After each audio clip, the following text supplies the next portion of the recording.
నమస్తే, మీ పేరు? నా పేరు జాన్ అండి. ఏం చేస్తుంటారు? నేను రియల్ ఎస్టేట్ చేస్తాను. భోజనం చేశారు అన్న క్యాంటీన్లో? భోజనం చేశాను. ఎలా ఉంది అసలు ఫుడ్? భోజనం బాగుంది. ఎందుకంటే ఇక్కడ భోజనం ఏర్పడతాయి చేస్తాకి ఈ రోడ్డు అమ్మటి వెళ్ళేవాళ్ళు, పాయిగోళ్ళు, మంచివాళ్ళు కానీ ఏమైనా ఆ ఊళ్ళ నుంచి వెళ్ళేవాళ్ళు కానీ దగ్గరలో ఉంది కాబట్టి హైదరాబాద్ భోజనం అందరూ వచ్చి భోజనం చేసేస్తున్నారు. భోజనం బాగుందని చెబుతున్నారు. మంచి కర్రీ, సాంబారు, పెరుగు, బియ్యం కూడా ఒరిజినల్ బియ్యం. చంద్రబాబు నాయుడు భోజనం పెట్టినాను వందనాలు చెబుతున్నాం. అలాగే పవన్ కళ్యాణ్ చంద్రబాబు కూడా కోటానికి శృతులు చెబుతున్నాం. మంచి భోజనం ఏర్పాటు చేసినందుకు వాళ్ళు ఇంకా వద్దెళ్ళాలి. మళ్ళీ రాబోయే టైం కూడా వాళ్ళే రావాలి. మళ్ళీ కూటమే ఏర్పడాలి. మరి గత 4 సంవత్సరాల నాడు ఎంత బాధపడ్డారు. ఈ లేనోళ్ళు ఉన్నోళ్ళు ఎక్కించి హోటల్లో భోజనం చేయాలంటే 400, 500, 200, 150 పెట్టని భోజనం లేదు. మరి 5 రూపాయలు భోజనం పెడుతుందంటే కళ్ళకత్తుకుని తింటున్నారు. ఈ పని చేసేవాళ్ళు కానీ, ఆటోలు తెక్కోళ్ళు కానీ, రుచేవాళ్ళు కానీ, ఏదైనా చుట్టుపక్కల వాళ్ళు ఏరియాలో కానీ లేనోళ్ళు కానీ ఏదైనా భోజనం చేస్తానంట అది చంద్రబాబు నాయుడు, పవన్ కళ్యాణ్ దయ్యే, ఇంకెవరు లేదు. ఈ భోజనం ఇలాగే ఈ 5 సంవత్సరాలు కాదు మళ్ళీ 10 సంవత్సరాల దాకా ఆయన వచ్చి నుంచని అలాగే నేను మరి లేనోళ్ళు కూడా మంచి కార్యం చేసినందుకు వందనాలు చెబుతున్నాను. అంటే గతంలో అన్నా క్యాంటీన్లో అవినీతి జరిగిందని చెప్పేసి ఆపేసామని అంటా ఉన్నారు. నిజంగా అవినీతి జరిగిందంటారా? అవినీతి లేదు. కాకపోతే ఏంటంటే ఇది వచ్చి జగన్మోహన్ రెడ్డి వచ్చి ఆపేశాడు కానీ లేదు అప్పుడు కూడా బాగానే ఉంది.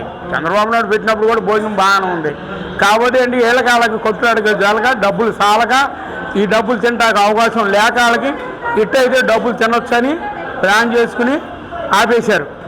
అందుకని ఇప్పుడు చంద్రబాబు నాయుడు, పవన్ కళ్యాణ్ వచ్చారు కాబట్టి కూటమి వదిలాలని మళ్ళీ రాబోయే సంవత్సరాలు కూడా వాళ్ళే రావాలని ఇలాంటి భోజనం ఇంత చుట్టుపక్కలకి కొన్ని లేబర్లు ఉన్నారు. మరి తింటాకి లేక రోడ్డు మీద పడుకున్న వాళ్ళు, మరి బస్టాండ్లో రైల్వే స్టేషన్లో పుట్టిన వాళ్ళు తిండి లేక బస్టాండ్ మరి పెద్ద హోటల్కి వెళ్తాక అవకాశం లేక ఏం చేయాలో అర్థం కాక మరి రెడ్లు ఉన్నప్పుడు ఇలాంటి భోజనం ఉన్నప్పుడు కళ్ళకద్దుకుని తింటున్నారు. మంచి బియ్యం, మంచి కూరగాయలు మంచి ఏర్పాటు చేసినందుకు ఈ కూటం వద్దలాలి చూడలేకుంటున్నాను. అంటే ముఖ్యంగా రాష్ట్ర వ్యాప్తంగా 100 అన్నా క్యాంటీన్లు ఓపెన్ చేస్తారు. త్వరలోనే ఇంకో 100 అన్నా క్యాంటీన్లు కూడా ఓపెన్ చేస్తామని చెప్పి మాట్లాడుతున్నాం. చేయొచ్చు, ఎలా అనిపిస్తుంది? చేస్తారని నమ్మకం ఉంటుంది. ఎందుకంటే ఇళ్ళని భోజనం ఏర్పడుతుంటే మరి చేస్తారు కదా. ఏం చెప్పారు చంద్రబాబు నాయుడు గారు కానీ పవన్ కళ్యాణ్ గారు కానీ మీ తరఫున? మా తరఫున ఏమన్నా మేము శుభ్రం చూసుకుంటాం అన్నారు వాళ్ళు. అది మేము కోరుకునేది కూడా అదే, శుభ్రం చూడాలని, లేని వాళ్ళకి చూడాలని. ఉన్నవాడు దోసుకుంటే లేనివాడికి ఎవరికి వస్తున్నాడు, లేనివాడు కూడా లేనివాడు కూడా ఉన్నవాడికి పెడుతున్నాడు. మరి లేనివాడికి ఎవరు పెడతలేదుగా.